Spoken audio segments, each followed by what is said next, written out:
Hi, എയ്സിൻ്റെ മറ്റൊരു പുതിയ വീഡിയോയിലേക്ക് സ്വാഗതം.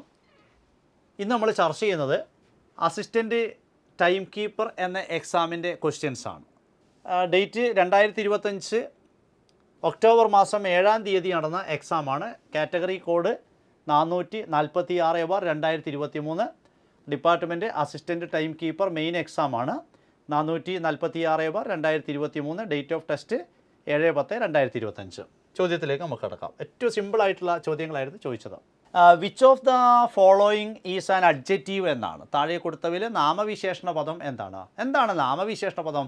നാമത്തെ വിശേഷിപ്പിക്കുന്ന പദമാണ് നാമവിശേഷണ പദം. സിമ്പിളായിട്ടുള്ള ഡെഫിനിഷനാണ്. An adjective describes a noun or an adjective qualifies a noun എന്നാണ്.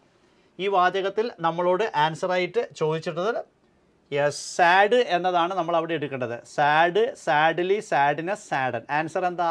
സാഡ് എന്നാണ് നാമവിശേഷണ പദം, അഡ്ജക്റ്റീവാണ്. സാഡ് എന്നതാണ്. Change the statement I know him.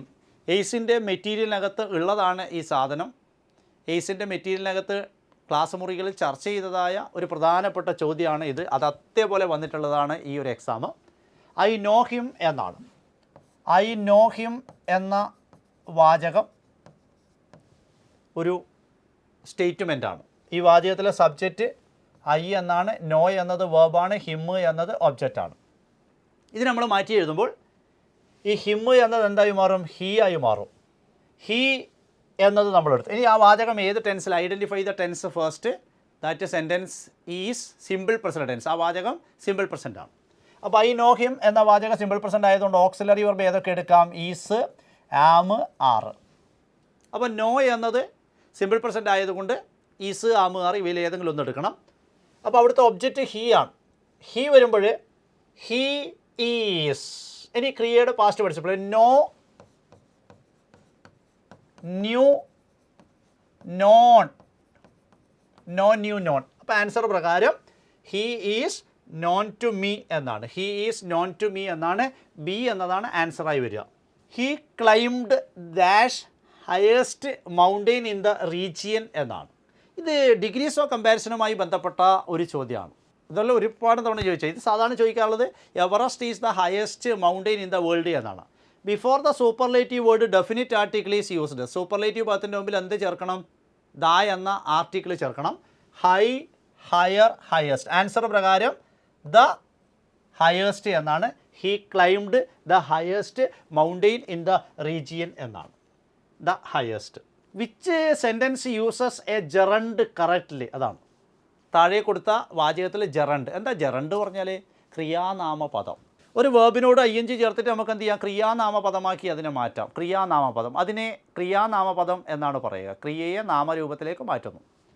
ഇതിൽ എടുക്കാൻ പറ്റിയ 4 നമ്മൾ നോക്കുമ്പോൾ he suggested, he suggested, he suggested എന്ന് കാണും. പക്ഷെ ഒന്നിന് ശേഷം 2+ ഗോയാണ്, മറ്റത് ഗോയാണ്, മറ്റത് 2+ ഗോയിങ് ആണ്, മറ്റത് ഗോയിങ് ആണ്.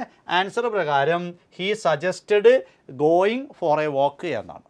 നടക്കാൻ പോകാമെന്ന് അവൻ നിർദ്ദേശം മുന്നോട്ട് വെച്ചു എന്നാണ്. അവൻ ഒരു അഭിപ്രായം പറഞ്ഞു എന്നാണ്.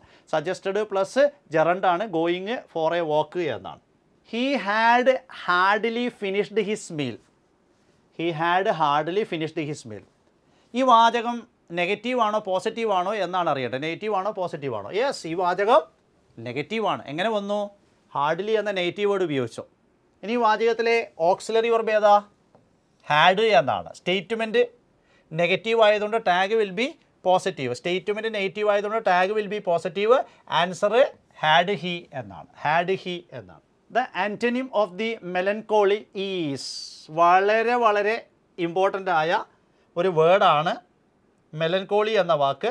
ആൻസർ പ്രകാരം ജോയ് എന്നാണ്. മെലൻകോളി എന്നുകൊണ്ട് ഉദ്ദേശിക്കുന്നത് എന്താ? ദുഃഖമുള്ള, വിഷമമുള്ള എന്നാണ്. അപ്പോൾ അതിൻ്റെ ഓപ്പോസിറ്റായിട്ട് നമുക്ക് ആഹ്ലാദമുള്ള, സന്തോഷമുള്ള എന്നാണ് എടുക്കുക. സോറോ എന്ന് എടുക്കാൻ പറ്റില്ല, ഗ്ലൂം എന്ന് എടുക്കാൻ പറ്റില്ല, മിസറി എന്ന് എടുക്കാൻ പറ്റില്ല, കഷ്ടപ്പാട് നിറഞ്ഞ എന്നൊക്കെയാണ് എൻ്റെ അർത്ഥം. അപ്പോൾ ഏറ്റവും ഉചിതമായ വാക്ക് ജോയ് എന്നാണ്. Choose the appropriate collective noun. അതാണ് കലക്റ്റീവ് നൗൺ എടുക്കാനാണ് നമ്മളോട് ആവശ്യപ്പെട്ടത്. Collective noun. അപ്പോൾ a dash of judges took a unanimous decision എന്നാണ്. Unanimous decision. അപ്പോൾ എ ബെഞ്ച് ഓഫ് ജഡ്ജസ് എന്നാണ് പറയുക. എ ബെഞ്ച് ഓഫ്, ബഞ്ചല്ല, ബെഞ്ച് ഓഫ് ജഡ്ജസ്. കീഴ്ക്കോടതി ഡിവിഷൻ ബെഞ്ചിൻ്റെ തീരുമാനം മേൽക്കോടതി ഡിവിഷൻ ബെഞ്ച് റദ്ദ് ചെയ്തു എന്ന് നമ്മൾ കേൾക്കാറുണ്ട്. അപ്പോൾ സ്വാഭാവികമായും A panel of jury men എന്നാണ് പറയുക, A panel of jury men. പക്ഷേ എ ബെഞ്ച് ഓഫ് ജഡ്ജസ് എന്നാണ് ആൻസർ. BNCH എന്നാണ്, BNCH, bench. Identify the correctly spelled word. അത് റെഫറൻസ് എന്നത് നമുക്കിങ്ങനെ തന്നതാണ്, റെഫറൻസ്. അപ്പോൾ 2 F വേണോ 1 F വേണോ എന്നായിരിക്കും ആശയക്കുഴപ്പമുണ്ടാവുക. ഒരു F മാത്രം മതി.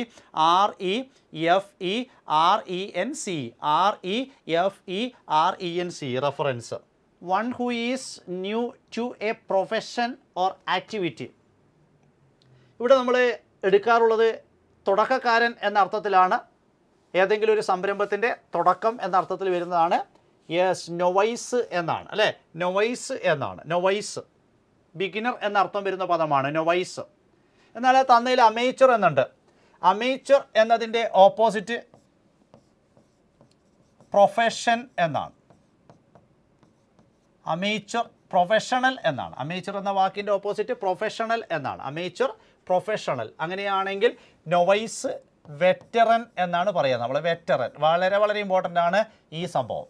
നൊവൈസ് തുടക്കക്കാരൻ. അപ്പോൾ വെറ്ററൻ എന്നാണ്, വെറ്ററൻ. അങ്ങനെയാണ് അമേച്ചർ പ്രൊഫഷണൽ എന്നാണ്. What does the idiom let the cat out of the bag? 2024 പാഠപുസ്തകം മാറി, 2025 പാഠപുസ്തകം മാറി.